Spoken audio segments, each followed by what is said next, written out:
Welcome to HM TV to the point. నేను శిరీష. ఈ రోజుల్లో బ్యాంకింగ్ సేవలు వినియోగించుకోవటం ప్రతి ఒక్కరికి అనివార్యమైంది. కొన్ని బ్యాంకులు జీరో బ్యాలెన్స్ అకౌంట్లను అందిస్తూ ఉండగా మరికొన్ని బ్యాంకులు మినిమం బ్యాలెన్స్ తో సేవింగ్స్ అకౌంట్ సేవలు అందిస్తూ ఉన్నాయి. అయితే బ్యాంక్ ఖాతాలో క్యాష్ డిపాజిట్ పరిమితి గురించి ప్రతి ఒక్కరూ ఖచ్చితంగా తెలుసుకోవాల్సి ఉంటుంది. లేకపోతే ఇన్కమ్ ట్యాక్స్ శాఖ నుంచి నోటీసులు పొందాల్సి ఉంటుంది.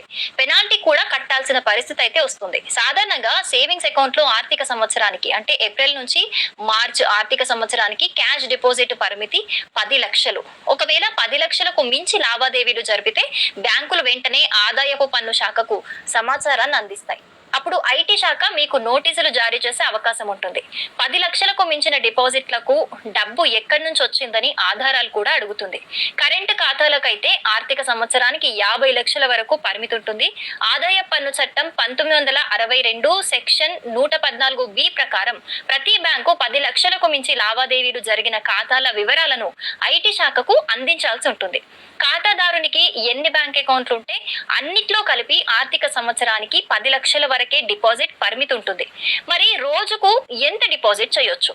సాధారణంగా సేవింగ్స్ అకౌంట్ లో రోజుకు 1,00,000 వరకు డిపాజిట్ చేయొచ్చు. ఒకవేళ మీరు చాలా రోజులు లావాదేవీలు జరపకపోతే 2.5 లక్షల వరకు డిపాజిట్ అయితే చేసుకోవచ్చు. అయితే మొత్తంగా ఆర్థిక సంవత్సరంలో 10 లక్షలకైతే మించకూడదు. 50,000కు మించి డిపాజిట్ చేసిన ప్రతిసారి పాన్ కార్డును పొందుపరచాల్సి ఉంటుంది.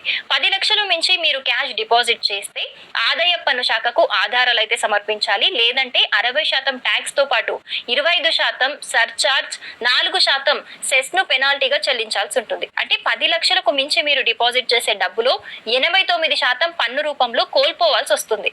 అయితే ఆధారాలు పొందుపరిస్తే మాత్రం ఎలాంటి పెనాల్టీ కట్టాల్సిన అవసరం లేదు. ఇక సేవింగ్స్ అకౌంట్ లో ఎంత డబ్బు ఉండొచ్చు? సేవింగ్స్ అకౌంట్ లో ఎంత డబ్బైనా ఉండొచ్చు. దీనికి ఎలాంటి పరిమితి అయితే లేదు. కానీ ఆర్థిక సంవత్సరంలో 10 లక్షలకు మించి డిపాజిట్లు చేస్తే ఆధారాలైతే పొందుపరచాలి.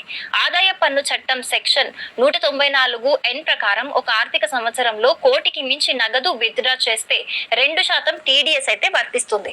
ఒకవేళ ఆదాయ పన్ను రిటర్న్లు ఫైల్ చేయని వారైతే 20 లక్షలకు మించి విత్డ్రా చేస్తే 2% TDS ఉంటుంది. అదే కోటి దాటితే వీరికి 5% TDS వర్తిస్తుంది.